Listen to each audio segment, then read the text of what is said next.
Assalamualaikum warahmatullahi wabarakatuh.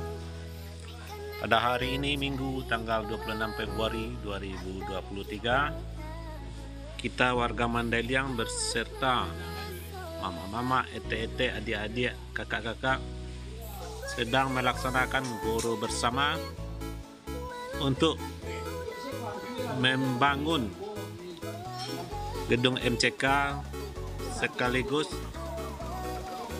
kamar untuk Garin nantinya di lantai atas. Juga disertai dengan acara makan bersama sekaligus silaturahmi antara kita bersama supaya semakin erat tali kebersamaan dan persaudaraan kita. Alhamdulillah, acara ini berjalan dari pagi sampai sore. Juga ada anak pisang kita hadir di sini. Di samping itu juga dihadiri oleh tokoh-tokoh muda Kota Anau.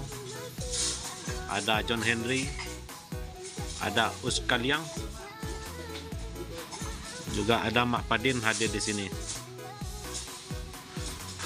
Terima kasih atas kehadiran beliau-beliau ini, memberikan support kepada kami warga Mandailing untuk senantiasa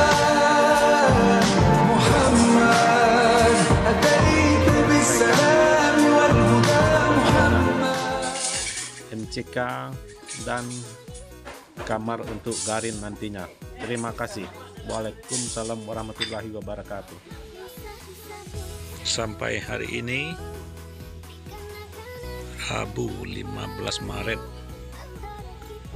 2023, posisi pekerjaan pembuatan MCK di Surau Ambacang sudah menyelesaikan tahap pondasi atau bagian bawah. Pemasangan pancang tiang tapak gajah sebanyak 6 buah sudah tertanam dan juga sudah dilingkari atau dikasih slope sabalik, termasuk untuk pembatas ruangan antara kamar berwuduk laki-laki dan perempuan. Alhamdulillah, pekerjaan sudah berangsur sampai pemasangan slop. Untuk pekerjaan selanjutnya kita masih menunggu uluran tangan dari saudara-saudara dan saudari umat muslim, baik yang ada di Mandailing, yang di Kota Anau, maupun juga warga Kota Anau yang ada di perantauan. Masih menunggu uluran dan bantuan dari bapak-bapak, ibu-ibu, ete-ete semuanya. Terima kasih.